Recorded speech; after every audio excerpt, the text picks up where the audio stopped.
नमो बुद्धाय व सविनय सप्रेम जय भीम.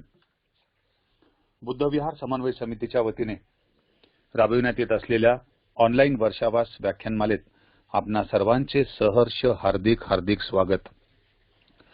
आज 21वे व्याख्यान आहे आणि या व्याख्यानाचा विषय आहे पाली भाषा प्रशिक्षण. नाशिक येथून सन्माननीय आचार्य राजेंद्र भालशंकर सर हे आज आपल्याला पाली भाषा या विषयावर मार्गदर्शन करणार आहेत. बुद्धविहार समन्वय समितीच्या वतीने मी आजचे सन्माननीय व्याख्याते आदरणीय गुरुवर्य आचार्य राजेंद्र भालशंकर सर यांचे मनापासून हार्दिक स्वागत करतो. बुद्धविहार समन्वय समितीचे सन्माननीय संस्थापक मुख्य संयोजक तथा राष्ट्रीय अध्यक्ष आदरणीय गुरुवर्य अशोक भाऊ सरस्वती बोधी यांचे देखील आपल्या सर्वांच्या वतीने हार्दिक स्वागत करतो. आदरणीय मिलिंद पगारे सर तसेच भगिनी तनुजाताई या दोघांचे देखील हार्दिक स्वागत. आजच्या आनापान साधनेसाठी आणि व्याख्यानासाठी उपस्थित असलेल्या समस्त उपासक उपासिका बंधू भगिनींचे देखील अगदी मनपूर्वक सहर्ष हार्दिक स्वागत. आज पाली भाषा या महत्त्वपूर्ण विषयावर आपण सर्वजण आदरणीय भालशंकर सरांना ऐकणार आहोत. सर आपल्याला मार्गदर्शन करणार आहेत. हा विषय घेत असताना मागच्या वर्षी जसं सरांनी आपल्याला अगदी सविस्तरपणे व्याकरण समजावून सांगितलं आणि एकदा का व्याकरण समजलं तर भाषा समजायला अगदी सहज शक्य होतं, सहज सोपं होतं. हेच करत असताना आपल्याला ही भाषा आणखीन जास्त चांगल्या पद्धतीने कशी समजेल या दृष्टिकोनातून सर आपल्याला नवीन त्यांच्या ज्या आयडियाज आहेत त्या माध्यमातून आपल्याला हा विषय शिकवण्याचा प्रयत्न करणार आहेत. भालशंकर सर हे खूप व्यस्त असतात. त्यांचे सतत क्लासेस सुरू असतात.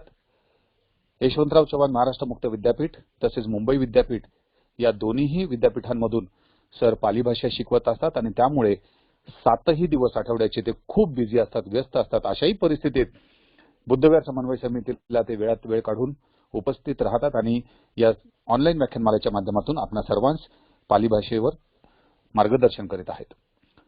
सरांचे मनपूर्वक आभारही व्यक्त करतो आणि पुनश्च आपल्या सर्वांच्या वतीने हार्दिक स्वागत करतो. आदरणीय अशोक भाऊ सरस्वती बोधी यांना नम्रपणे विनंती करतो की भाऊ आपण कृपया त्रिशरण पंचशील घ्यावं आणि त्यानंतर आजचे आपले सन्माननीय व्याख्याते जे आहेत त्यांना सन्मानपूर्वक व्याख्यानासाठी पाचारण करावं. आदरणीय अशोक भाऊ सरस्वती बोधी. महाकारुणिक तथागत सम्यक संबुद्ध बोधिसत्व परमपूज्य डॉक्टर बाबासाहेब आंबेडकर, सद्गुरू महात्मा ज्योतिबा फुले कबीर महाराज गाडगे बाबा यांच्या पावन स्मृतींना आपल्या सर्वांच्या वतीनं मी विनम्र अभिवादन करतो. पृथ्वीच्या पाठीवर बुद्धाच्या उपदेशाचं प्रचार करण्याकरिता जे विचरण करतात ते सर्व बुद्ध पुत्र यांना आपल्या सर्वांच्या वतीनं मी क्षमा याचना करून त्यांना पंचांग प्रणाम करतो. आज आपल्याला पाली भाषेचं प्रशिक्षण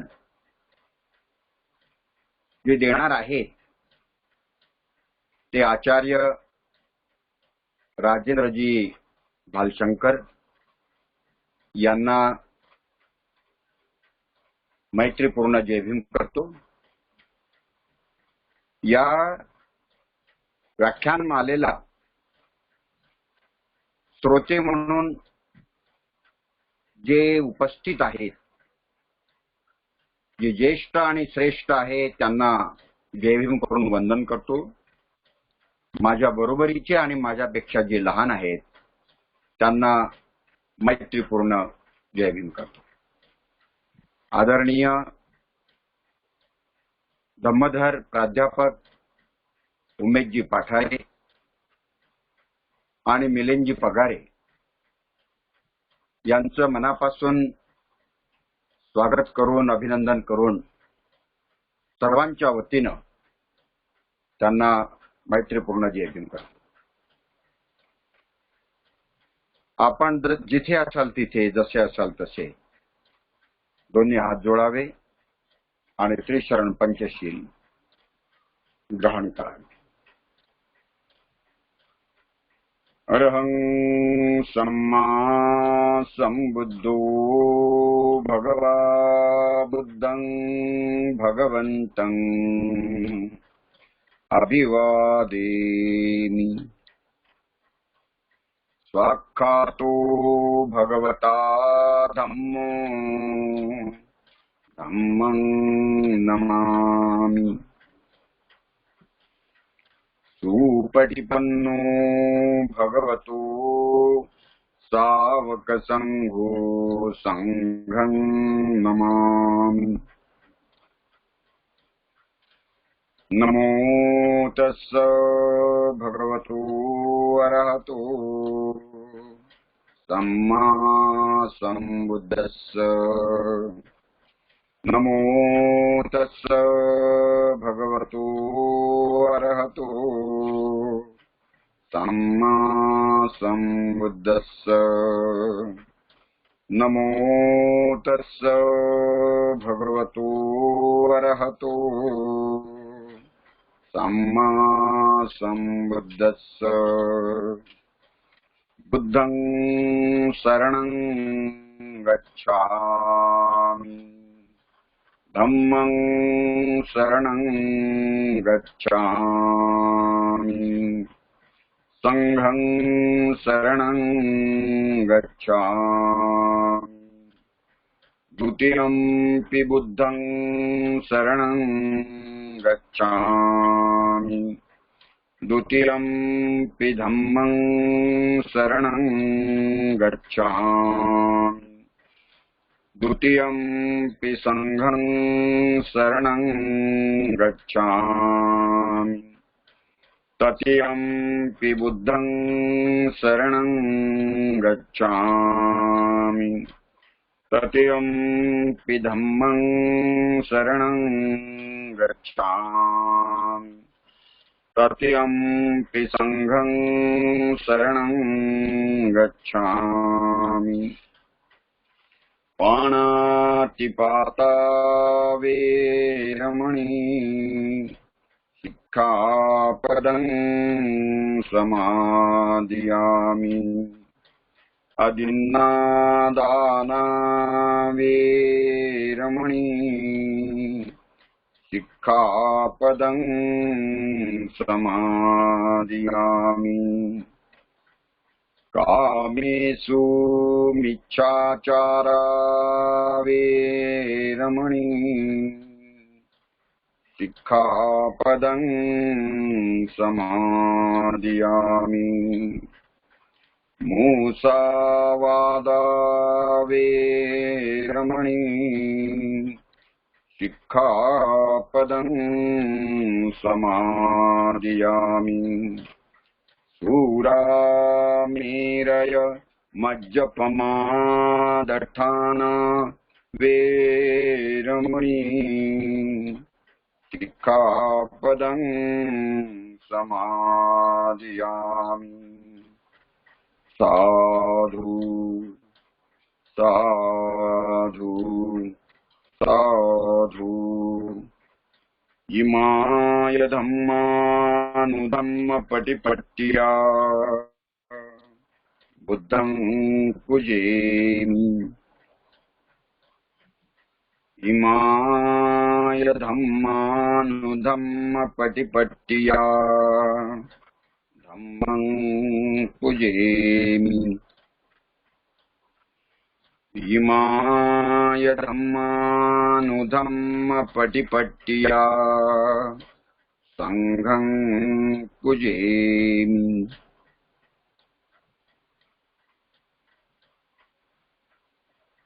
बंधू भगिनींनो, आणि मातापित्यांनो, वर्षावास व्याख्यानमालेमध्ये आपण बुद्धाचे वचन ज्या भाषेत आहेत त्या पाली भाषेचं प्रशिक्षण घेतो आहे. पाली भाषा जगली तरच आपण बुद्धाच्या वचनांचा जगभर प्रसार प्रचार करू शकू. म्हणून हे प्रत्येक बौद्धांचं कर्तव्य आहे की त्यांनी पाली भाषा शिकावं. आपलं शिकवून झालं की आपण शिकवावं. आचार्य राजेंद्रजी भालशंकर यांनी पाली भाषा अवगत केली आणि त्यानंतर ते पाली भाषा शिकवण्याचं सत्कर्म करीत आहेत. त्यांच्या वाट्याला जे पुण्याचा साठा होत आहे त्याबद्दल मी त्यांचं अभिनंदन करतो, त्यांची मंगल कामना करतो. आपल्या सर्वांच्या वतीनं त्यांचं स्वागत करतो आणि त्यांना दोन्ही हात जोडून विनंती करतो की सर, आपण आपल्या पाली भाषा प्रशिक्षण वर्गाला सुरुवात करावी. आदरणीय आचार्य राजेंद्रजी भालशंकर सर.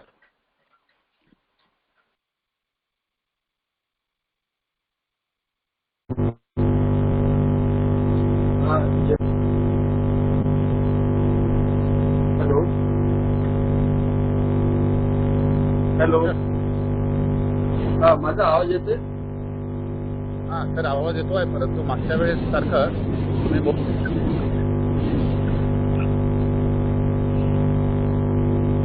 सर आवाज, तुमचा आवाज येत नाही सर. हा सर, तुमचा आवाज येतो आहे, परंतु तुम्ही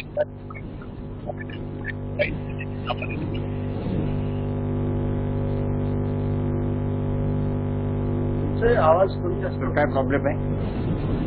हा येतोय आवाज? पठारे सर.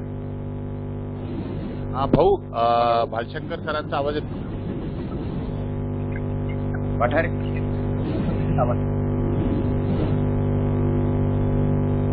सर आवाज येत नाही का माझा? येतो आहे सर. हॅलो हॅलो,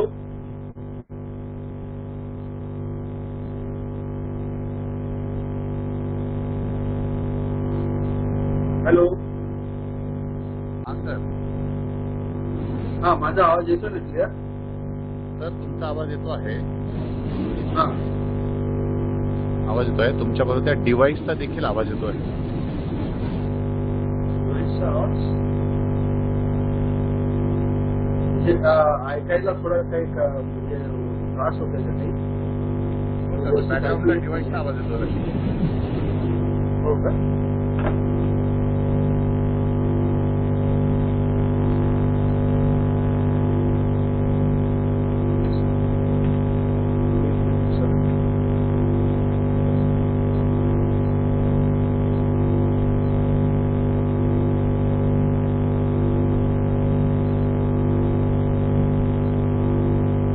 झाला का पण?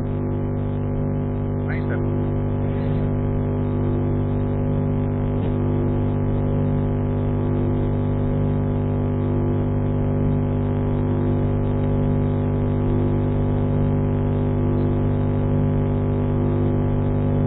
परत प्लीज कमेंट करताय.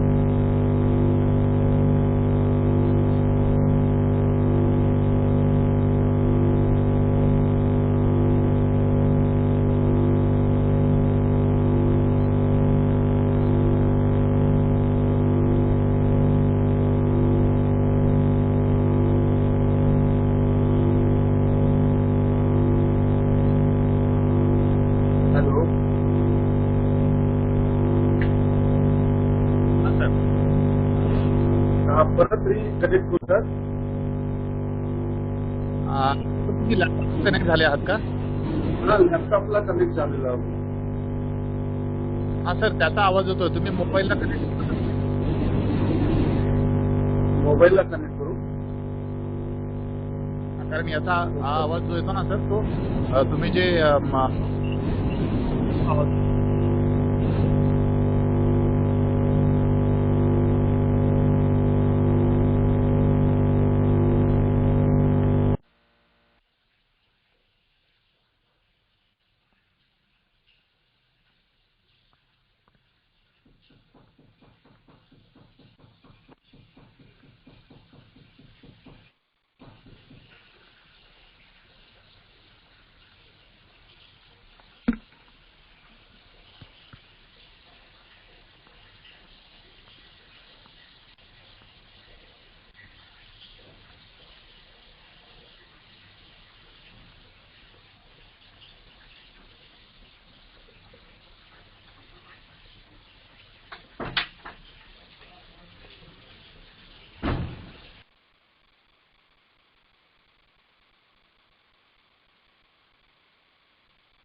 बालशंकर सर डिस्कनेक्ट झालेले आहेत, ते पुन्हा कनेक्ट होतील.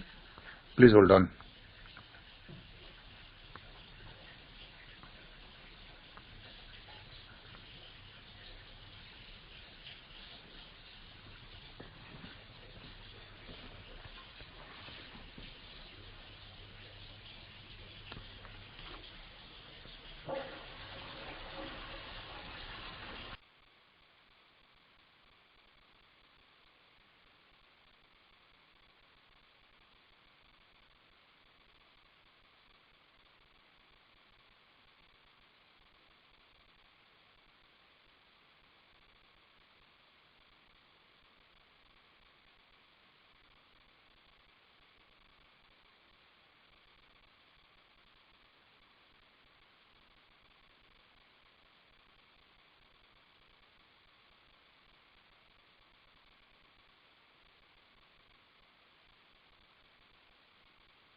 भाऊ मी सरांना फोन करतो आहे. एक मिनिट. काही अडचणी जेव्हा येतात त्यांच्या ते लॅपटॉपला कनेक्ट झाले की त्याला जी कॉर्ड कनेक्ट केलेली असते त्या कॉर्डमुळे त्या डिव्हाइसचा आवाज येतो. त्यामुळे मग मी सरांना म्हटलं की तुम्ही याच्यावरती मोबाईलने कनेक्ट व्हा. ते आता लॅपटॉपवरनं डिस्कनेक्ट होऊन मोबाईलवरनं कनेक्ट होत आहेत. ठीक आहे, काय हरकत नाही. मी त्यांना मित्रांनो, आपण ऑक्टोबरमध्ये धम्मचक्र प्रवर्तन दिन 4 आणि 5 अशा 2 दिवस नागपूरला असतो. तर 6 तारखेला आपण पाली भाषा साहित्य संमेलन घेण्याचा विचार करतो आहोत. त्या दृष्टीनं जर ठरलं तर 200 प्रतिनिधी त्या पाली भाषा साहित्य संमेलनाला अपेक्षित राहतील आणि ते रजिस्ट्रेशन झाल्यानंतरच ते उपस्थित राहू शकतील. म्हणजे भारतभर त्यासाठी जे लोक तयार आहेत ते आपल्या लक्षात येऊ शकतील. तर या दृष्टीनं जे पाली भाषा बोलू शकतात, पाली भाषेवरती जे मार्गदर्शन करू शकतात असे लोक जर आपल्या संपर्कात असतील आणि साहित्य संमेलनात ते मार्गदर्शन करू शकत असतील हिंदीमध्ये, हिंदी पाली, तर तुम्हाला माहित असतील तर ती नावं आपण माझ्या मोबाईलवरती टाकावी, त्यांचे मोबाईल नंबर टाकावेत, त्यांचे पत्ते टाकावेत, जेणेकरून आपल्याला त्यांचा पाहुणे म्हणून परिसंवादात त्यांना बोलण्यासाठी त्यांना आपल्याला निमंत्रित करता येईल. एकदा आयोजन समितीचा निर्णय झाला की मग तुम्हा सगळ्यांना ही गोष्ट फायनल मी सांगणार आहे. बुद्धविहार समन्वय समिती, त्यानंतर आवाज इंडिया टीव्ही, त्यानंतर बानाई, आणि जर पाली भाषा डिपार्टमेंट त्याच्यात सहभागी झालं तर ते अशा 3-4 संस्थांना घेऊन आपण ते साहित्य संमेलन घेण्याचा प्रस्ताव लोकांच्या समोर टाकत आहोत. तर ही आजच्या या व्याख्यानाला जे 68 लोक आपण हजर आहोत, तर त्यांनी ही गोष्ट लक्षात ठेवावी. तुमच्या नजरेत पाली भाषेचे तज्ञ जे असतील ते आपण कळवावेत. तसे नंदकिशोरदादा साळवे आणि राजेंद्रजी भालशंकर हे जसे पाली भाषेचे तज्ञ आहेत असं मला माहिती आहे, तसे काही दिल्लीचे लोक असतील, प्रफुल्ल गटपाल आहेत, ते उत्तर प्रदेशात राहतात, लातूरचे सोनवणे आहेत. तर जे असे आपल्याकडे ज्यांचं प्रवचन होते, नालंदा विद्यापीठात ते प्रोफेसर आहेत पालीचे, ते नॉर्थ इंडियामध्ये ते 7 सिस्टर प्रदेशातले म्हणजे अरुणाचल प्रदेश किंवा सिक्कीम मधले आहेत. तर जे माहिती आहे ते ठीक आहे, पण जे मला माहिती नसेल तर अशी लोकांची नावं आपण मला माझ्या व्हॉट्सअपवरती पाठवावी. सर जॉईन झाले असतील तर सुरू करायला लावा. नाही भाऊ, अजूनपर्यंत जॉईन नाही झाले. मी त्यांना कॉल केला होता. सर जॉईन होत आहेत. जॉईन झाले की मी सांगतो लगेच. बर. येत्या 7 तारखेला नाशिकला 1 दिवसाचा उत्तर महाराष्ट्रातल्या कार्यकर्त्यांसाठी कार्यशाळा आयोजित केलेली आहे. कार्यकर्ता प्रशिक्षण शिबिर. तर उत्तर महाराष्ट्रातील म्हणजे नगर, जळगाव, नंदुरबार, ठाणे आणि नाशिक या 5 जिल्ह्यातील जे कार्यकर्ते आहेत त्या कार्यकर्त्यांचं हे एका दिवसाचं प्रशिक्षण आहे. 10 ते 5 पर्यंत हे प्रशिक्षण राहील. तेव्हा यासाठी नाशिकचे जे लोक हजर असतील, धुळ्याचे जे लोक हजर असतील, अहमदनगरचे आणि नंदुरबारचे जे लोक जुळलेले असतील, जळगावचे जे लोक जुळलेले असतील, त्यांनी याची दक्षता घ्यावी आणि 7 तारखेला आपण 10 वाजेपर्यंत कसे पोहोचू शकतो यासाठीचं नियोजन करावं. आणि पाठारे सरांना तुम्ही सूचना द्यावी की आम्ही येत आहोत. ही एक सूचना. त्यानंतर हॅलो झाले का सर जॉईन? हा सर. हा सुरू. हा सर, आता येतोय का आवाज? सुरू करा. हा सर, आवाज येतो आहे. येतोय ना आवाज? येतो आहे. हॅलो, जय भीम सर्वांना. हॅलो. हो सर, आवाज येतो आहे. जय भीम सर. नमो बुद्धाय. जय भीम. ओके. सुरुवात करतो मी. सॉरी, थोडं जॉईन व्हायला जरा टेक्निकल प्रॉब्लेम आल्यामुळे सर्वांना माझा संपूर्ण जय भीम.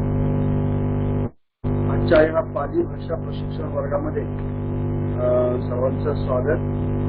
मागच्या क्लासमध्ये आपण वर्णमाला शिकलो. त्यामध्ये प्रथमतः आपण स्वर शिकलो. स्वर शिकल्यानंतर त्यानंतर आपण व्यंजन शिकलो. तर त्याचा एक थोडासा एक रिव्हिजन मी 1-2 मिनिटात घेतो आणि त्याच्यावरती आधारित आपल्याला काय करता येईल, म्हणजे कशा उदाहरणं घेता येईल ते आपण बघूया. तर मित्रांनो, पाली भाषेमध्ये मी तुम्हाला सांगितलं 8 स्वर आहेत. अ, आ, इ, ई, ओ. आणि त्याचबरोबर व्यंजन पण आहेत. क, ख, ग, ग वगैरे असे व्यंजन जे आहेत ते 33 व्यंजन आहेत. आणि त्या 33 व्यंजनाच्या आधारे आणि स्वराच्या आधारे पाली भाषेमध्ये शब्द बनवले जातात. आता यामध्ये स्वराचा जो महत्वाचा जो भाग जो आहे तो अतिशय महत्वाचा आहे. कारण पाली भाषेमध्ये नाम जे आहे, नाऊन, हे सगळे स्वरांवर आधारित आहे. म्हणजे ज्या प्रत्येक शब्द जो नाम जो आहे त्याच्या सगळ्या शेवटी जो स्वर असतो त्याचा उच्चार होत असतो. तर हे स्वर अ, आ, इ, ई, ओ. तर ह्या स्वरांनीच प्रत्येक नाम जे आहे तो अंत होत असतो. उदाहरणार्थ नर. नर जर शब्द घेतला तर तो नर असा आपला शब्द उच्चारल्यानंतर क चा उच्चार सगळ्यात शेवटी होतो, म्हणून त्याला अकारांत शब्द म्हणतात. त्यानंतर पुढचा स्वर जो आहे आ, तो जर समजा आपण लता शब्द जर उच्चारला तर लता शब्द उच्चारल्यानंतर सगळ्यात शेवटी आ चा उच्चार होतो, म्हणून त्याला आपण आकारांत शब्द म्हणतो. त्यानंतर पुढचा स्वर जो आहे ई, जो स्वर जो आहे तो ज्या शब्दाच्या शेवटी ई स्वराचा उच्चार होतो त्या शब्दाला आपण इकारांत शब्द म्हणतो. उदाहरणार्थ मुनी शब्द जो आहे, मुनी शब्द जर आपण उच्चारला तर त्याच्या शेवटी ईचा उच्चार होतो स्वराचा, म्हणून आपण त्याला मुनी शब्द आपला इकारांत शब्द म्हणतो. त्यानंतर दीर्घ जो आहे तो पण आहे. त्याला जो शब्दच्या शेवटचा उच्चार जो आहे तो दीर्घ होतो, म्हणून मग त्याला आपण इकारांत असं म्हणतो. नंतर उ जो शब्द, उ जो स्वर जो आहे, उ स्वर त्याच्या शेवटी उच्चारला जातो. त्या शब्दाच्या शेवटी त्याला आपण उकारांत शब्द म्हणतो. तर असे हे शब्द जे आहेत, असे हे स्वरांत जे शब्द जे आहेत हे सगळे पाली भाषेमध्ये आहेत. तर यावरनं आपण जे नाम जे आहेत त्याच्या विभक्ती जे आहेत त्या आपण ठरवतो. तर आज या ठिकाणी आपण महत्वाचा भाग तो पालीमध्ये जो आहे, मागच्या वेळेस सुद्धा मी त्याचं तुम्हाला थोडा इंट्रोडक्शन दिलेलं की क्रियापद जो आहे तो अतिशय महत्वाचा आहे. पाली भाषा शिकताना जर तुम्हाला क्रियापद हे ओळखता आलं तर क्रियापदाशी आपण गोष्टी करून आपण त्या पूर्ण वाक्याचं व्याकरण जे आहे ते व्याकरण आपण त्या क्रियापदापासून आपण ते त्याला विचारू शकतो किंवा समजू शकतो. म्हणून आपल्याला क्रियापद पूर्णपणे समजून घेणं हे महत्वाचं आहे. आणि त्याचबरोबर त्या क्रियापदाला कसे प्रश्न विचारायचे, म्हणजे तो आपल्याला पाहिजे ते उत्तर, व्याकरणाच्या संदर्भातील उत्तर आपल्याला देईल. मित्रांनो, पाली भाषेमध्ये 3 काळ आहे: वर्तमान काळ, भूतकाळ आणि भविष्यकाळ. त्यापैकी आज आपण वर्तमान काळ शिकूया. आणि वर्तमान काळातील जे काही उदाहरणं जे आहेत आपल्या नेहमीच्या गाथांमध्ये किंवा सूक्तांमध्ये जे नेहमीचे उदाहरण जे आहेत ते आपण त्याचा थोडा आज आपण अभ्यास करू. तर वर्तमान काळ जो आहे तो आपल्याला काय दर्शवतो, क्रिया चालू आहे किंवा करतो, अशा पद्धतीचा क्रियाच्या संदर्भातला भाग जो आहे तो वर्तमान काळ आपल्याला दर्शवतो. तर मग पाली भाषेमध्ये हा वर्तमान काळ कसा दर्शवला जातो, तर पाली भाषेमध्ये मूळ काही धातू आहे. काही धातू आहे म्हणजे धातू आहेत. जवळजवळ 530 ते 550 असे धातू आहेत. तर धातू कशाला म्हणायचं की मूळ शब्द, सर्वात शेवटचा शब्द जो असतो त्याला मूळ शब्द असं म्हटलं जातं. आणि त्या मूळ शब्दावरनं आपण त्याला डेव्हलप केलं जातं, त्याला त्याच्यावर प्रक्रिया केली जाते, काही त्याला अक्षर जोडले जातात, मग त्याचं विकसित रूप तयार होतं. आणि त्या विकसित रूपाला मग आपण काळाचे जे प्रत्यय जे आहेत ते आपण जोडतो.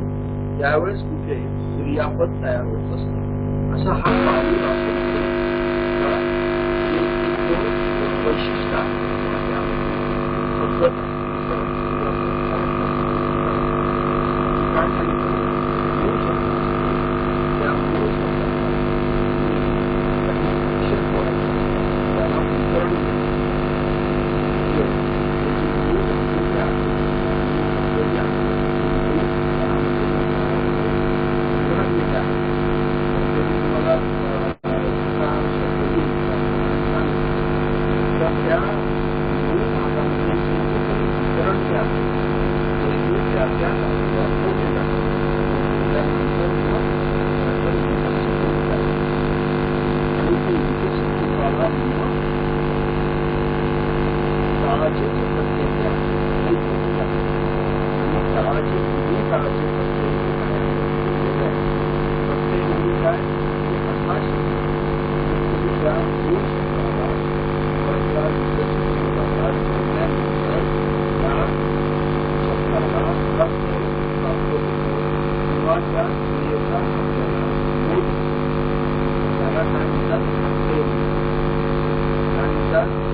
तर आवाज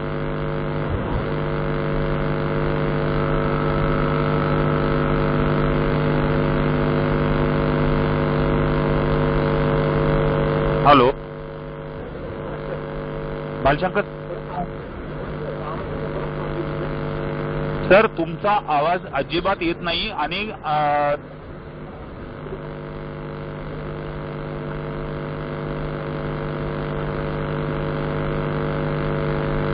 आवाजाच्या बाबतीत कृपया तक्रारीचे मेसेज टाकू नका. आवाजाच्याच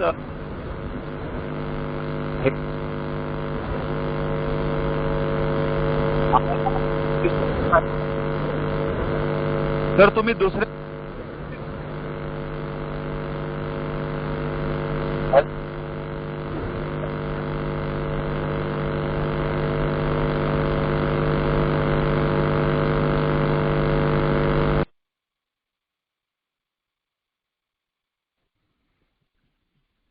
सर डिस्कनेक्ट झालेले आहेत.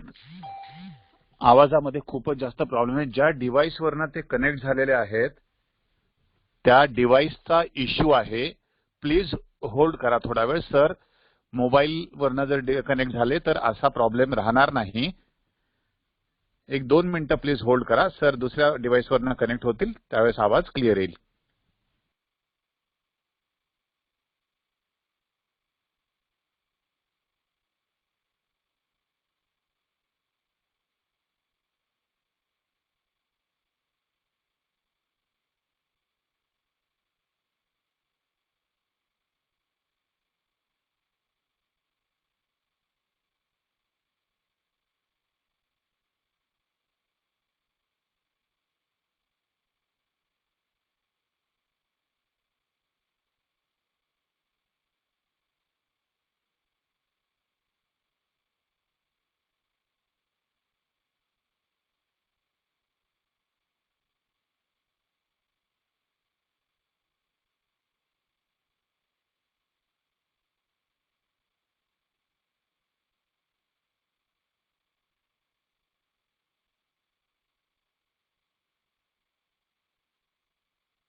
हा येस सर, आता येतोय आवाज?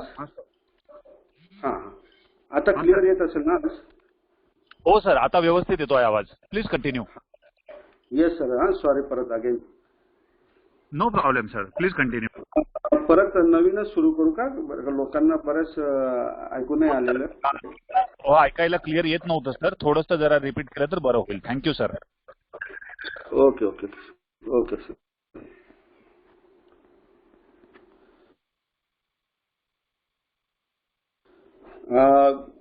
हॅलो. हो सर. हा, आता सर्वांना आवाज येतोय व्यवस्थित? ऍब्सोल्यूट क्लिअर आहे sir, absolute clear. Please please carry on. मित्रांनो, yes sir, yes sir, thank you sir. Okay okay. मित्रांनो, आज बराच आपला आवाजाच्या संदर्भामध्ये गोंधळ झाला. मी आता दुसऱ्या डिव्हाइसवरनं जॉईन होते झालेला आहोत. लॅपटॉपचा थोडासा प्रॉब्लेम आलेला, तर काही हरकत नाही. तर आज आपण पाली भाषेमधील जे क्रियापद हा जो विषय जो आहे तो आपण आज अभ्यासणार आहे. आणि क्रियापदाच्या अनुषंगाने आपल्या गाथांमध्ये किंवा सूक्तांमध्ये त्या क्रियापदांचा कसा उपयोग केला गेलेला आहे, त्याचा अर्थ कसा काढला जातो किंवा काय अर्थ होतो, हे आपण आज प्रत्यक्ष बघणार आहोत. तर आपला आज बराचसा वेळ व्यवस्थित कनेक्ट होण्यामध्ये गेलेला आहे, म्हणून मी आता तुम्हाला डायरेक्ट क्रियापदांच्या विषयी माहिती देतो. तर पाली भाषेमध्ये वैशिष्ट असं आहे की पाली भाषेमध्ये क्रियापद जे आहे ते क्रियापद आपल्याला तयार करावं लागतं. काय? क्रियापद आपल्याला तयार करावं लागतं. तर ते तयार करत असताना त्याची एक प्रोसेस आहे. ती प्रोसेस आपल्याला जर माहीत झाली, एक प्रक्रिया आहे, ती जर प्रक्रिया आपल्याला व्यवस्थित माहीत झाली तर आपण क्रियापद तयार करणे आणि त्या पूर्ण वाक्याचा नीट व्यवस्थित अर्थ काढणे आपल्याला अगदी सोयीस्कर होईल. म्हणून हे क्रियापद कसे तयार करायचे हे शिकण्याच्या अगोदर आपल्याला काही शब्द जे आहेत त्या शब्दांची आपल्याला माहिती करून घ्यावं लागेल, कारण क्रियापदाच्या अनुषंगानेच ते शब्द आलेले आहेत. उदाहरणार्थ धातू हा एक शब्द जो आहे, तर धातू म्हणजे एक अंतिम शब्द किंवा मूळ शब्द जो म्हणतो आपण भाषेमध्ये, त्याला धातू म्हटलं जातं. जसं सायन्समध्ये अल्टिमेट इलेमेंट जो म्हणतो की आपण we cannot divide it, त्याला आपण धातू म्हणतो सायन्समध्ये. तसंच भाषाशास्त्रामध्ये सुद्धा असे काही शब्द व्याकरणकारांनी, भाषा जे तज्ज्ञ जे आहेत पूर्वीच्या काळी, त्यांनी असे तयार केलेले की ते त्याच्यानंतर पुन्हा त्याचं अंतिम रूप होऊ शकत नाही, ते तिथेच थांबले जातात किंवा ते परत डिव्हाइड होत नाही. अशा शब्दाला आपण धातू म्हणतो.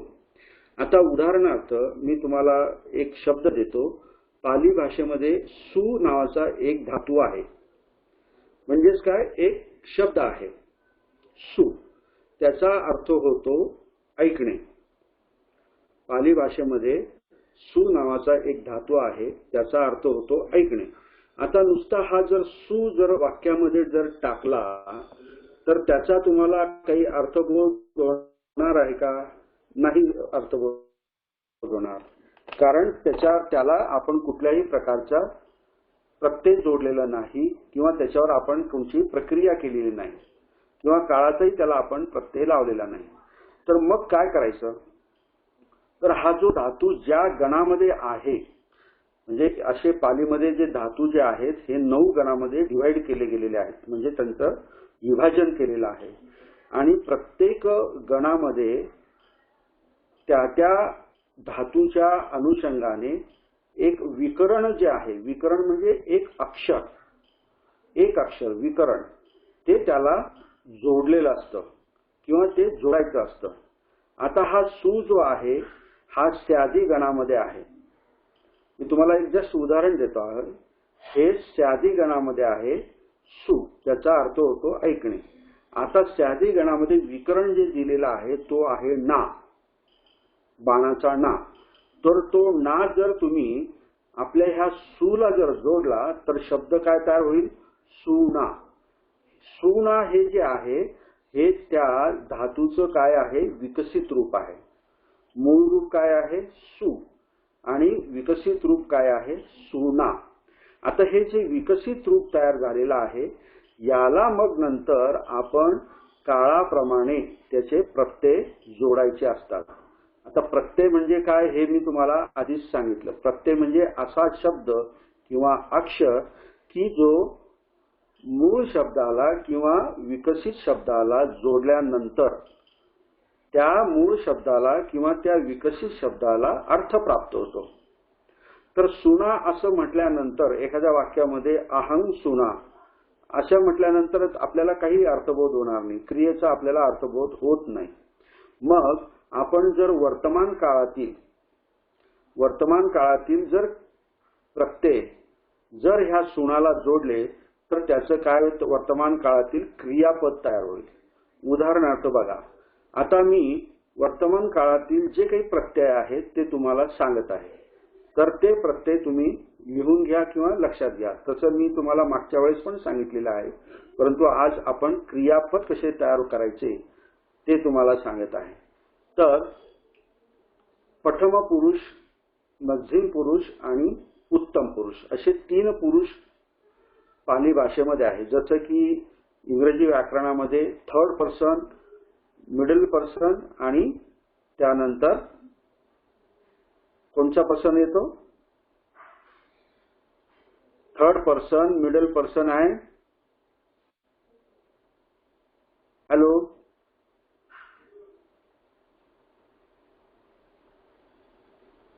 हॅलो. तर पाली भाषेमध्ये अशाच प्रकारे 3 पर्सन आहेत.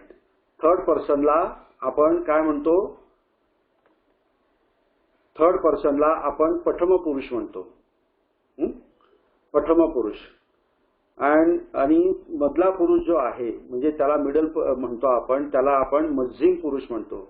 आणि सगळ्यात शेवटचा जो आहे तो उत्तम पुरुष आहे. तर हे जे पुरुष आहेत तर याच्या अनुषंगाने काळाचे प्रत्यय तयार केलेले आहेत किंवा त्याच्या समोर लिहिले गेलेले आहेत.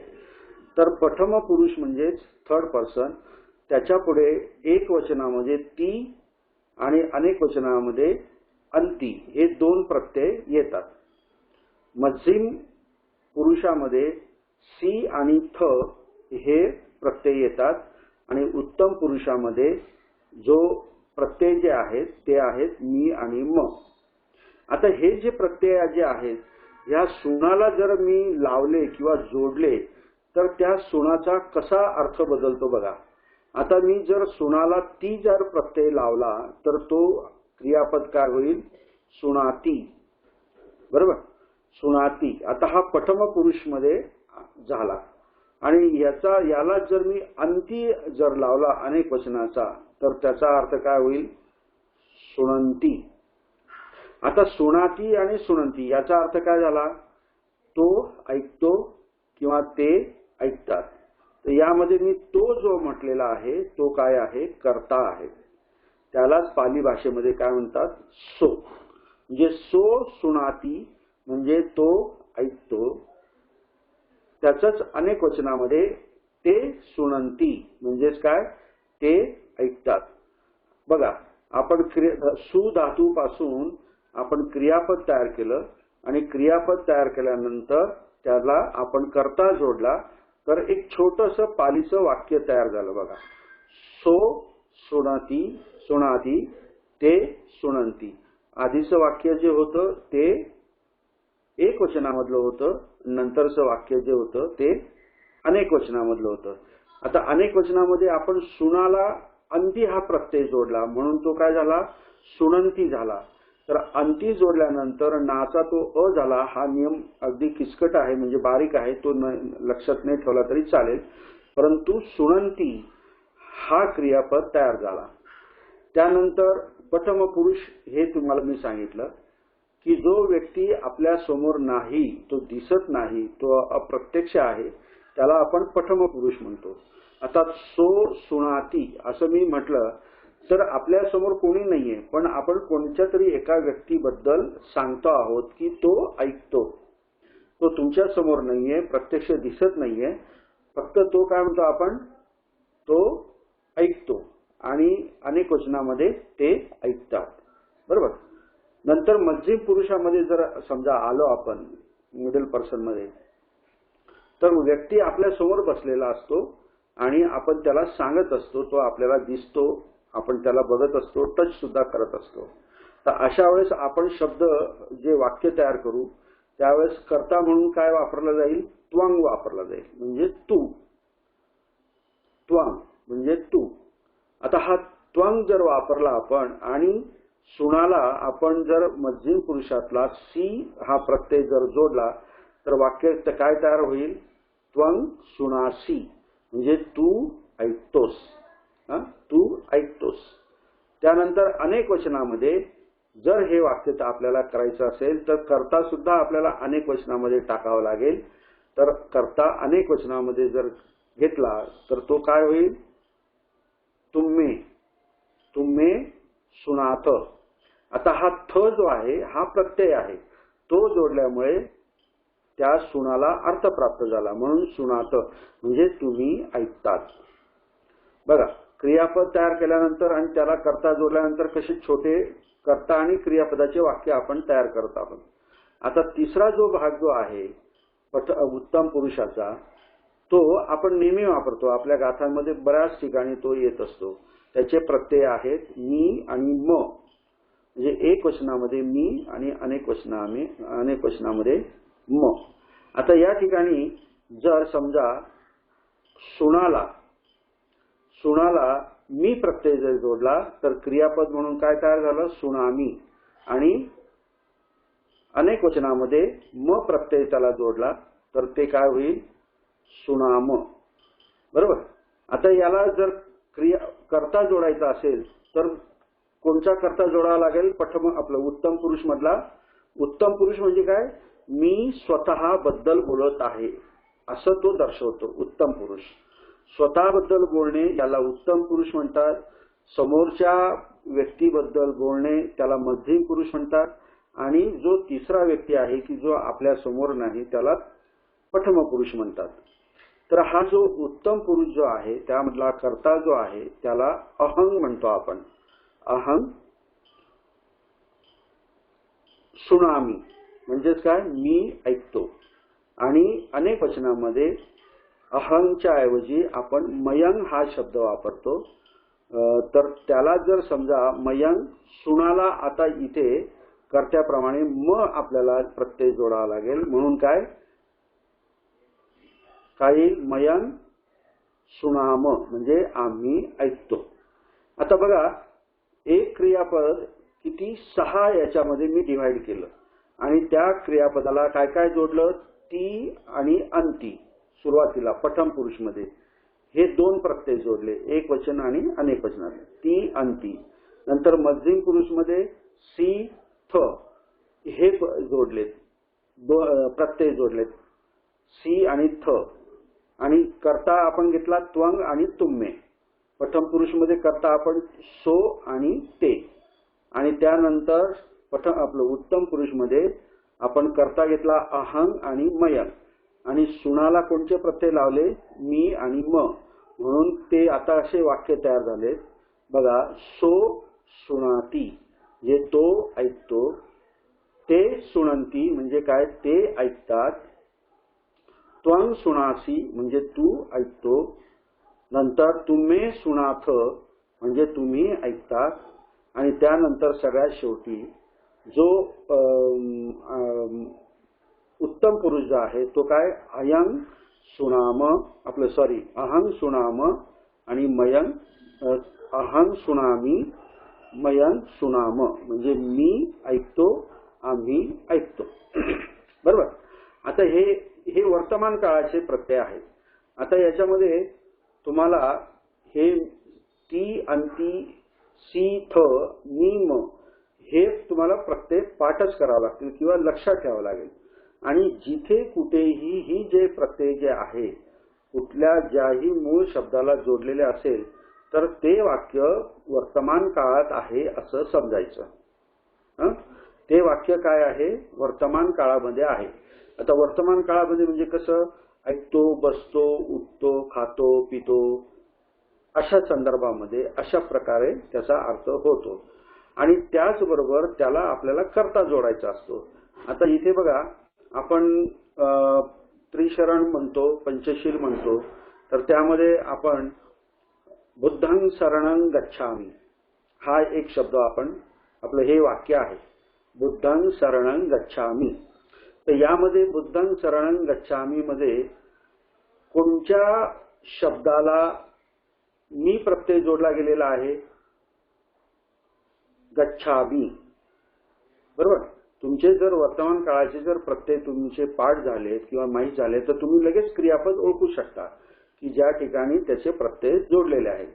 तर गच्छामि ह्या शब्दाला मी हा जो प्रत्यय जोडलेला आहे, म्हणजेच काय, याचा अर्थ काय झाला की गच्छामि हे वर्तमान काळामध्ये आहे.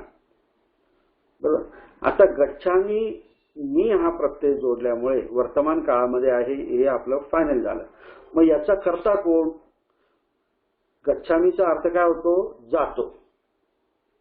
पण कोण जातो? तो जातो का तू जातो का मी जातो? हा प्रश्न आपल्याला उपस्थित होईल. बरोबर की नाही? गच्छामी म्हटल्यानंतर, कारण मी हा उत्तम पुरुषामध्ये आहे, तर त्याचा कर्ता नेहमी काय असणार? अहं, म्हणजे मी. मी आणि मी ज्यावेळेस प्रत्यय कोणत्याही मूळ धातूला जोडलेला असेल तर त्याचा कर्ता काय राहणार? अहंगच राहणार.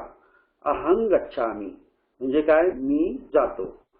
आता बुद्धं शरणं गच्छामि, तर या त्रिशरणामध्ये आपण अहं कधीच म्हणत नाही. धम्मं शरणं गच्छामि, संघं शरणं गच्छामि, आपण या ठिकाणी अहं कधीच म्हणत नाही, परंतु तो कर्ता त्या ठिकाणी आहे. तो आपण जरी म्हणत नसलो तरी तो अध्यारूत आहे. पालीमध्ये हे एक वैशिष्ट्य आहे. काही काही वेळेस कर्ता दिलेला नसतो, परंतु तो आपल्याला क्रियापदावरनं आपल्याला ओळखायचा असतो.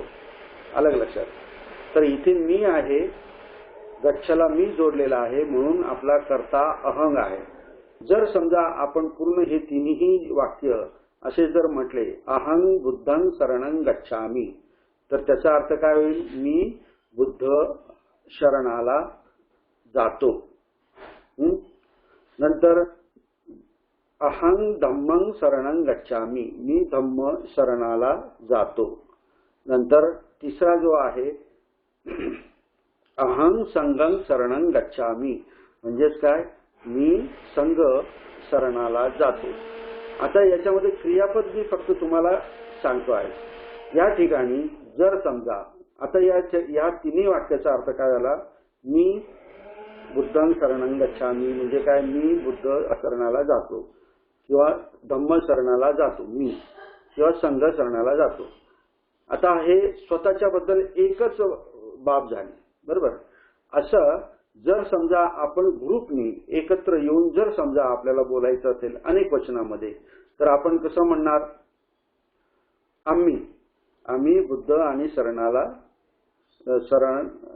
जातो असं म्हणायचं आहे. तर मग या ठिकाणी आपल्याला कर्ताही बदलावं लागेल आणि क्रियापदही बदलावं लागेल. मग जर क्रियापद बदलायचं असेल तर गच्छामीच्या ऐवजी आपल्याला काय म्हणावं लागेल? गच्छाम.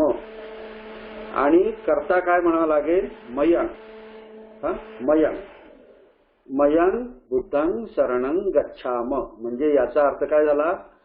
आम्ही बुद्ध शरणाला जातो. आम्ही, आता इथे एकापेक्षा जास्त लोक आहोत. म्हणजे अनेक वचनातलं मी हे वाक्य तुम्हाला सांगितलं, आधी एक वचनातलं सांगितलं, आणि हे दोघंही वाक्य काय आहे? उत्तम पुरुषामध्ये आहे. जे अहं बुद्धं शरणं गच्छामि, मी बुद्ध शरणाला जातो, आणि मयं शरणं गच्छाम, इथे म हा जो प्रत्यय जो आहे तो अनेक वचनातला वर्तमान काळाचा प्रत्यय गच्छला जोडला गेलेला आहे. हे लक्षात घ्या. आता हे तुम्हाला उदाहरण दिलं मी उत्तम पुरुषामध्ये. आता मध्यम पुरुषामध्ये जर समजा आपण म्हटलं, त्वं बुद्धं शरणं गच्छसि, त्वं बुद्धं शरणं गच्छसि, तर या वाक्याचा अर्थ होईल तू बुद्ध शरणाला जातो. काय होईल? त्वं म्हणजे काय? तू. आणि गच्छसी म्हणजे काय? गच्छ अधिक सी. सी हा प्रत्यय त्याला जोडला गेलेला आहे, मध्यम पुरुषामधला एक वचनातला. त्यामुळे त्या वाक्याचा अर्थ होईल तू बुद्ध शरणाला जातो. ओके. जर हेच वाक्य मी अनेक वचनामध्ये जर म्हणायला गेलो, तुम्ही बुद्ध शरणाला जातात असं जर म्हणायचं असेल तर मग या ठिकाणी परत मला कर्ता हा अनेक वचनामध्ये घ्यावा लागेल आणि क्रियापदाचं प्रत्यय जे आहे ते पण अनेक वचनातलं घ्यावं लागेल. तर मग कर्ता इथे मध्यम पुरुषाचा कर्ता जो आहे तो कोण आहे? तुम्ही म्हणजे तुम्ही. आणि क्रियापदाला जो वर्तमान काळाचा अनेक वचनातला प्रत्यय जो आहे तो काय आहे? थ. ओके. म्हणजेच काय इथे काय वाक्य तयार होईल? तुम्ही बुद्धं शरणं गच्छथ. तुम्ही बुद्धं शरणं गच्छथ म्हणजे तुम्ही बुद्ध शरणाला जातात असं त्या वाक्याचा अर्थ होईल. आपण आधी उत्तम पुरुष म्हणजे स्वतःबद्दल बोललो, नंतर सर्वांबद्दल बोललो, नंतर आता मी उदाहरण दिलं ते समोरचा जो एकच व्यक्ती आहे त्याच्याबद्दल बोललो आणि समोरचे अनेक व्यक्ती जे आहेत त्याबद्दल बोललो. आता तिसरा पर्सन म्हणजे प्रथम पुरुष जो आहे त्याबद्दल ते वाक्य कसं तयार होईल बघा. आता या ठिकाणी सो बुद्धं शरणं गच्छति म्हणजेच काय? तो बुद्ध शरणाला जातो. आता इथे गच्छ ती आहे, ती प्रत्यय लागलेला आहे बघा, वर्तमान काळातला ती प्रत्यय लागलेला आहे आणि त्याचा कर्ता म्हणून काय वापरलाय आपण? सो म्हणजे काय? तो. म्हणून त्याचा अर्थ काय झाला? तो बुद्ध शरणाला जातो. आणि हेच जर अनेक वचनामध्ये जर म्हणायचं असेल की ते बुद्ध शरणाला जातात, ओके, बुद्ध शरणाला जातात, तर त्याचा काय अर्थ होईल? आपलं त्याचं पालीमध्ये कसं वाक्य तयार होईल? ते बुद्धं शरणं गच्छन्ति. काय होईल? बुद्धं शरणं गच्छन्ति. अशा प्रकारचे ते तिन्ही वाक्य तयार होतील. तर अशा प्रकारे आपण नेहमी म्हणत असतो, आपलं त्रिशरण आपण नेहमी म्हणत असतो, परंतु त्याचा जो अर्थ जो आहे कर्ता आणि क्रियापदाच्या संदर्भामध्ये हा तुम्हाला मी सांगितलेला आहे. म्हणजे वर्तमान काळाचे प्रत्यय सांगितले ते कोणते? ती, अंती, सी, थ, नीम. म्हणजेच उत्तम प्रथम पुरुष, मध्यम पुरुष आणि उत्तम पुरुषाच्या अनुषंगाने. आणि कर्ता जो आहे तो मी तुम्हाला काय जोडलेला आहे? सो, ते, त्वं, तुम्ही आणि अहं, मयं. हे तुम्ही व्यवस्थित राईट डाऊन करून घ्या. तर अशा प्रकारे प्रत्येक गाथेमध्ये तुम्हाला हा वर्तमान काळ जो आहे हा नेहमी तुम्हाला आढळेल. तर याच्यामध्ये आपण जर समजा त्रिशरण पंचशीलची जरी आपण जर गाथा घेतली, त्रिशरण पंचशीलची जरी गाथा घेतली तर पंचशीलामध्ये सुद्धा बघा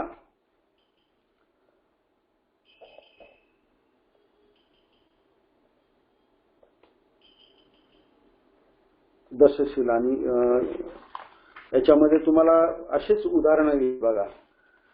बघा पंचशिलामध्ये बघा पानाती पाता वे रमणी सिक्खापदं समाधियामी. आता हा समाधियामी मी म्हटलेला आहे बघा. तर हा मी काय आहे? वर्तमान काळाचा प्रत्यय आहे आणि कोणत्या पुरुषाबद्दल आहे? उत्तम पुरुषाबद्दल आहे. म्हणजे माझ्या स्वतःबद्दल, म्हणजे मी जे काही करतो आहे कर्ता म्हणून ते इथे सांगितलं जात आहे, दुसऱ्या कोणाचं सांगितलं जात नाहीये. पानाती पाता वे रमणी सिक्खापदं समाधियामी म्हणजे मी ग्रहण करतो आहे. आता इथे सुद्धा अहं हा शब्द दिलेला नाही, म्हणजे कर्ता दिलेला नाही, तो आपण गृहीत धरायचा आहे. तो पण कशावरनं गृहीत धरायचा आहे? तर क्रियापद जे आहे समाधियामी मी प्रत्यय आल्यामुळे 101% याचा कर्ता जो आहे तो काय आहे? अहंगच आहे. म्हणून अहंग. आता या ठिकाणी जर मी असं म्हटलं पानाती पाता वे रमणी सिक्खापदं अहं समाधियामी म्हटलं तरी याच्यामध्ये काहीही चूक नाही. किंवा अहं पाणाती पाता वेरमणी शिक्षापदं समाधियामी असं म्हटलं तरी यामध्ये काही चूक नाही. पाली भाषेमध्ये शब्द इकडे तिकडे असे एकाच वाक्यामध्ये ठेवले परंतु त्याचा अर्थ तोच निघत असतो. म्हणजे इतकी फ्लेक्झिबिलिटी पाली भाषेमध्ये आहे. यामध्ये प्रत्येक ठिकाणी समाधियामी आहे म्हणजे मी ग्रहण करतो, मी घेतो, आय टेक अशा पद्धतीचं या पूर्ण पंचशिलामध्ये याचं उदाहरण आहे. त्यानंतर बऱ्याचशा ठिकाणी बघा पुफ्फ मिलायती इदन्मे. आता हे जे वाक्य जे आहे हे कशामध्ये आहे?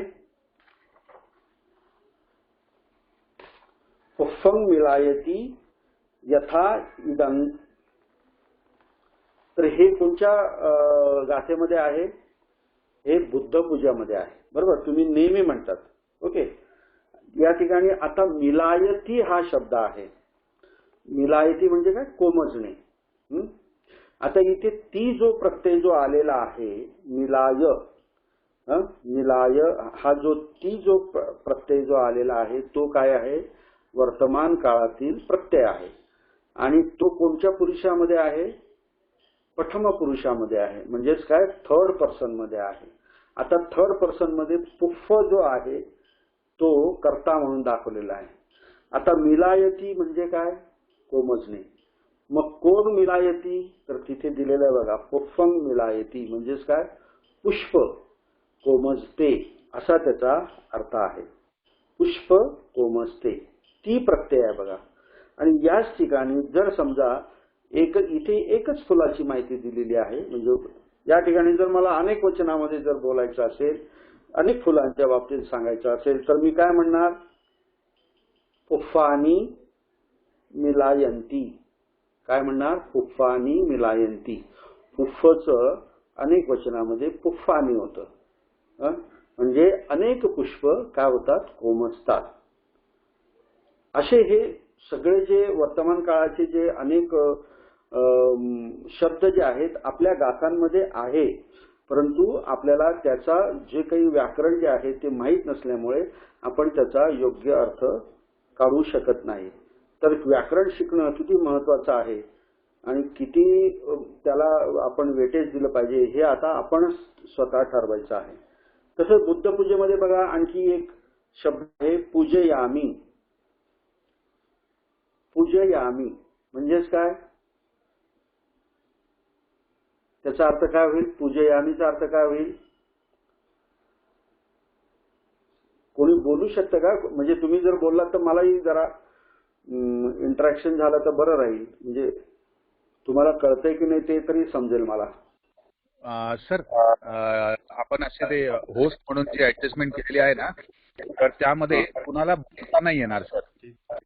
सर्वांचे अनम्यूट नाही करता येणार त्यांना. बरं ठीक आहे. आपण आता जर कोणाचं नाव सांगितलं तर त्याचा माईक मी अनम्यूट करू शकेल. नाही आता मला कोणाचे नाव दिसत नाहीये. ठीक आहे, काय हरकत नाही. आता आपण एक दोन उदाहरण घेऊन आपण आपला वेळ पण झालेला आहे तर आपण म्हणजे तर पूजयामी हा जो शब्द जो आहे तो त्याच्यामध्ये मूळ शब्द जो आहे पूज शब्द आहे. ओके, आणि हा पूज धातू म्हणतो आपण त्याला. हा पूज जो धातू आहे त्याला विकसित रूप केलं आपण. जसं मी आधी तुम्हाला सांगितलं त्याचं विकसित रूप केलं तर काय झालं? पूजय. ओके, पूजय. आता हा पूज जो धातू जो आहे हा चुरादी गणामध्ये आहे तर त्याचा ए आकारांत होतो. हे व्याकरण आपल्याला नंतर मी सांगेलच. तर पूजे मी असाही त्याचा अर्थ म्हणजे उच्चार होतो आणि पूजयामी पण त्याचा उच्चार होतो. आता पूजयामी असं जर म्हटलं आहे तर मग याचा अर्थ काय होईल? मी पूजा करतो.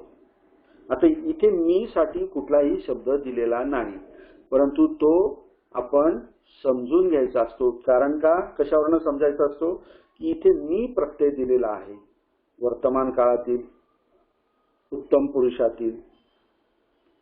त्यामुळे आपण तो अहं जो आहे कर्ता तो इथे आहे हे आपल्या लक्षात आलं पाहिजे आणि त्यानुसार आपण त्याचा काय अर्थ काढायचा असतो. आता इथे पूजयामी म्हटल्यानंतर काय? मी पुजतो. पुजतो. आणि पूजाचा अर्थ काय होतो? पूज, खरं तर अर्थ पूजेचा अर्थ तुम्हाला सगळ्यांना माहित आहे की नाही काय माहित. पूजेचा अर्थ काय? सत्कार करणे, गौरव करणे, आदर करणे, मान सन्मान देणे, असा त्याचा अर्थ आहे. तो कुठल्या पूजा, आता ज्या पद्धतीने आपण ज्या पूजा करण्याचा अर्थ घेतो त्या पद्धतीने त्याचा अर्थ नाही. आणि आपण भगवान बुद्धांची पूजा करतो ती कोणत्या सेन्सने करतो, कोणत्या अर्थाने करतो की भगवान बुद्धांनी आपल्याला जो काही धम्म दिलेला आहे त्या धम्माने आपलं जे जीवन जे आहे ते अतिशय सुखकारक झालेलं आहे. आपण दुःखातनं मुक्त झालेलो आहोत. त्याच्या प्रित्यर्थ त्या दुःखातनं भगवान बुद्धांनी आपल्याला मुक्त केलेलं आहे. आपण त्यांच्या धम्माच्या वाटेवरती चालून आपण स्वतः दुःखमुक्त झालेलो आहोत. तर त्या प्रित्यर्थ आपण त्यांचा काय करत आहोत? आदर करत आहोत, त्यांची गौरव करत आहोत, मान सन्मान देत आहोत. अशा प्रकारे त्याचा अर्थ आहे. आता इथे बुद्धपूजामध्ये अनेक प्रकारे आपण धूप, दीप वगैरे वगैरे याच्या अनुषंगाने आपण पूजा करतो आहोत. हे सगळे बुद्धपूजा म्हणजे त्याच अर्थाने आहे. परंतु खऱ्या अर्थाने आपण ज्यावेळेस धम्म स्वतः आचरण करतो त्याच वेळेस खऱ्या अर्थाने आपण बुद्धांची पूजा करत असतो.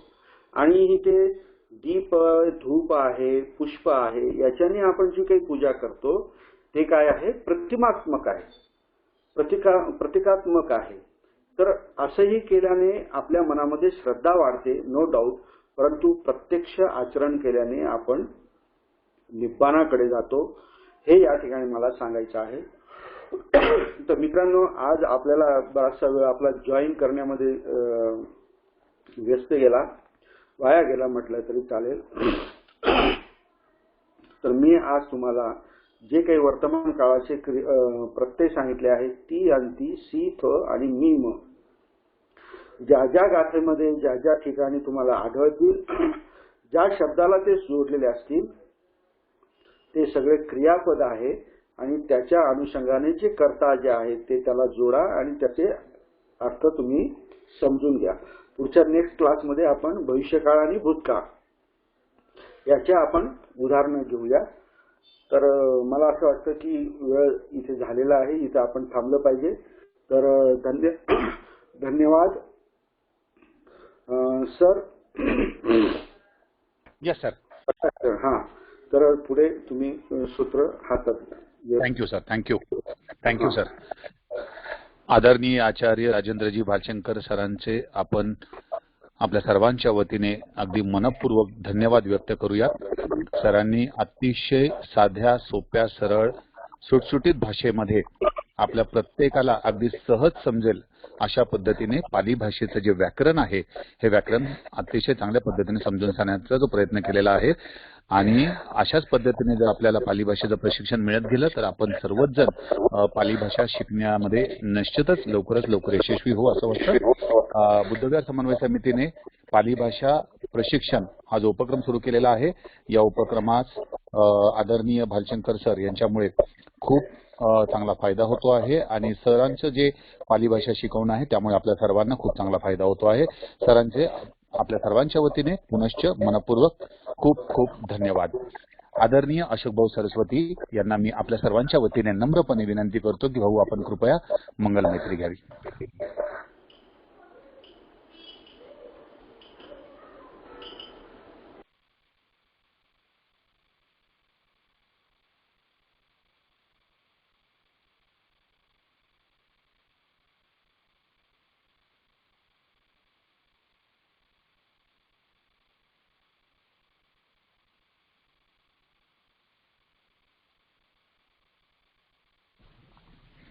हॅलो अशोक भाऊ.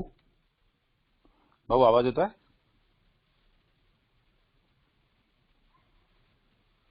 आवाज नाही येत सर.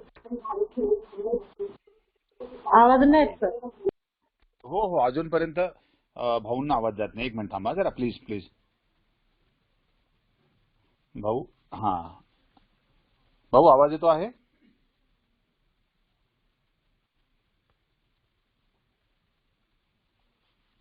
एकच मिनिट हा. अशोक भाऊ ऑलरेडी अनम्यूट आहेत. ते को होस्ट आहेत, ते स्वतः अनम्यूट आहेत.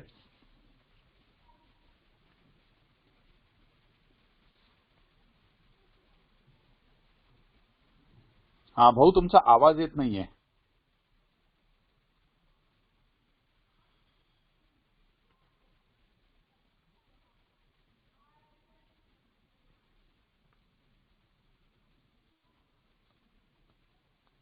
एक सेकंद, आज काय टेक्निकल अडचणी येतात आहे.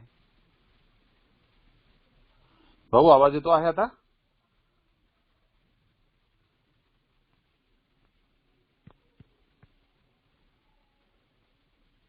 ओके, मला वाटतं बहुतेक आवाजाचा इश्यू दिसतो आहे. आदरणीय मिलिंद पगारे सर यांना विनंती करतो की त्यांनी कृपया रेकॉर्डेड ऑडिओ क्लिप प्ले करावी. मंगलमैत्री. त्यानंतर तनुजाताई दम्मापालन गाथा घेतील.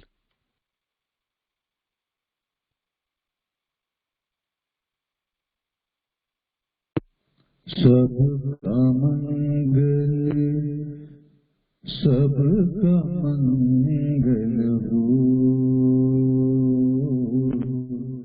सबका मंगल हो. तेरा मंगल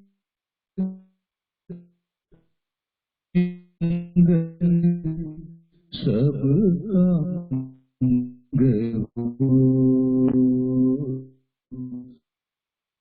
सबका मंगल हो.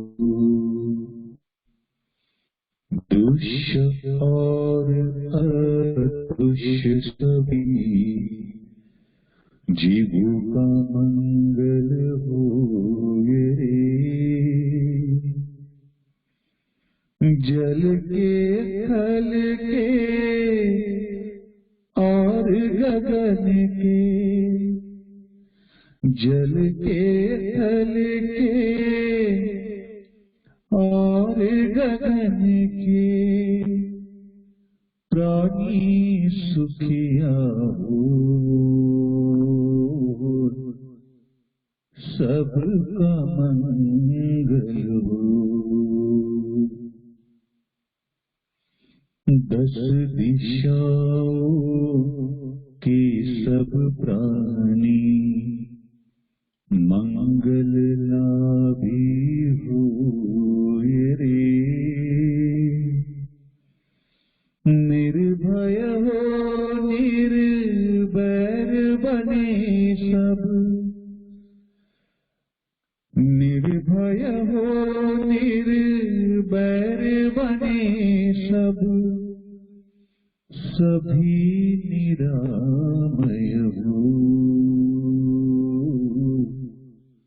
सबका मंगल हो. फिर से जागे धम्म जगत में, फिर से होए जन कल्याण. जागे जागे धम्म जगत में, जागे जागे धम्म जगत में, होए जन कल्याण, होए जन कल्याण. राग द्वेष मोह दूर हो जावे, जागे शील समाधि ज्ञान. जन जन के दुखड़े मिट जावे, जन जन के दुखड़े मिट जावे. फिर से जाग उठे मुस्कान, जाग उठे मुस्कान. जागे जागे धम्म की वाणी,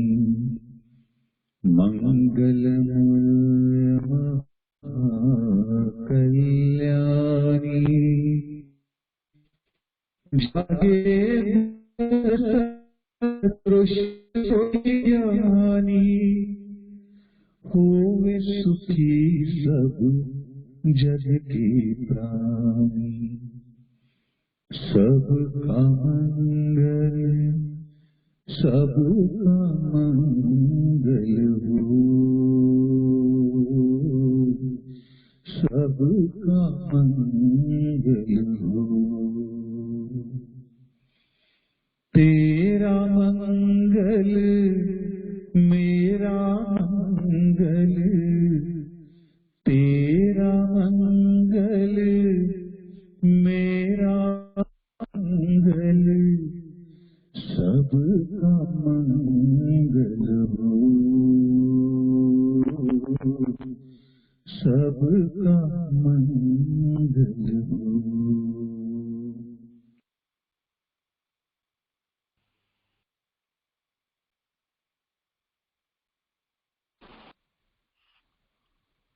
तनुजाताई कृपया हो धम्मपद गाथा घ्यावी. हो एक सूचना आहे, ज्यांना मंगल मैत्रीची ऑडिओ क्लिप हवी आहे त्यांनी कृपया मला व्हॉट्सअपवर रिक्वेस्ट पाठवावी. मी त्यांना मंगल मैत्रीची क्लिप पाठवून देईन. हा ताई गाथा धम्मपालन गाथा घ्या. धन्यवाद सर. सब पाप सकरणं कुशलाच उपसंपदा सचित्त परियोदपनं भूतं बुद्धानं शासनं धम्मं चरे सुचरितं नतं दुच्चरितं चरे धम्मचारी सुखं सेति अस्मिन् लोके परं च न तावता धम्मधरो यावता बहुभासति योऽसपंसि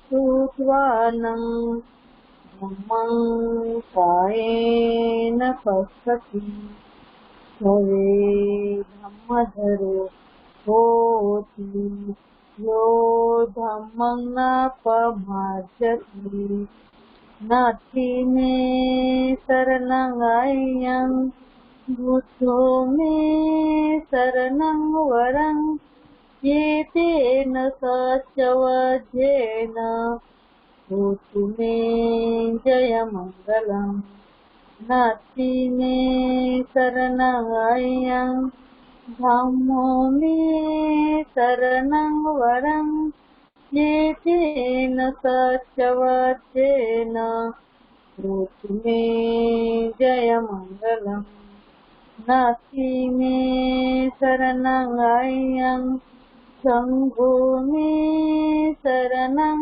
वरं एतेन सत्यवचेन होतु मे जयमङ्गलम् साधु साधु साधु हिमाय धम्मानुधम्म प्रतिपद्य बुद्धं पूजयामि हिमाय धम्मानुधम्म प्रतिपद्य धम्मं पूजयामि हिमाय धम्मानुधम्म प्रतिपद्य संघं पूजयामि. सर्वांना मैत्रीपूर्ण जय भीम. नमो बुद्धाय. त्या सूचना असतील तर पाठवायला देखील अन्यथा कार्यक्रम कंप्लीट करतो पाठवा. धन्यवाद ताई. भाऊ जॉईन झालेले आहेत. भाऊ आवाज येतो आहे? नाही, भाऊंना अजून आवाज येत नाहीये. काहीतरी टेक्निकल इश्यू आहे. असो, आजच्या व्याख्यानामध्ये बऱ्यापैकी तांत्रिक अडचणी निर्माण झाल्यामुळे डिस्टर्बन्स झालं, त्याबद्दलची दिलगिरी. परंतु होस्ट या नात्याने या भूमिकेतून माझ्याकडे असे कोणत्याही प्रकारचे कंट्रोल्स नसल्यामुळे मी हेल्पलेस आहे. असो, एनिवे पुढच्या व्याख्यानादरम्यान असं काही होऊ नये अशी अपेक्षा बाळगूया. आजचे सन्माननीय व्याख्याते आचार्य राजेंद्र भालशंकर सर यांचे पुनश्च आपल्या सर्वांच्या वतीने खूप खूप धन्यवाद व्यक्त करतो. आदरणीय अशोक भाऊ सरस्वती यांचे देखील आभार व्यक्त करतो. आदरणीय मिलिंद पगारे सर, भगिनी तनुजाताई यांचे खूप खूप आभार व्यक्त करतो. आणि आजच्या आनापान साधनेसाठी आणि व्याख्यानासाठी उपस्थित असलेले तब्बल 73 उपासक उपासिका बंधू भगिनी यांचे देखील अगदी मनापासून खूप खूप आभार व्यक्त करतो. आजचे व्याख्यान या ठिकाणी संपले असे जाहीर करतो. उद्या पुन्हा भेटूया 7:15 वाजता नियोजित आनापानासाठी आणि 7:30 वाजता नियोजित व्याख्यानासाठी. उद्याच्या व्याख्यानाबद्दल आपणास नोटिफिकेशनच्या माध्यमातून अवगत करण्यात येईल. तोपर्यंत थांबूयात. नमो बुद्धाय. 7 सप्रेम. जय भीम. धन्यवाद. Good night.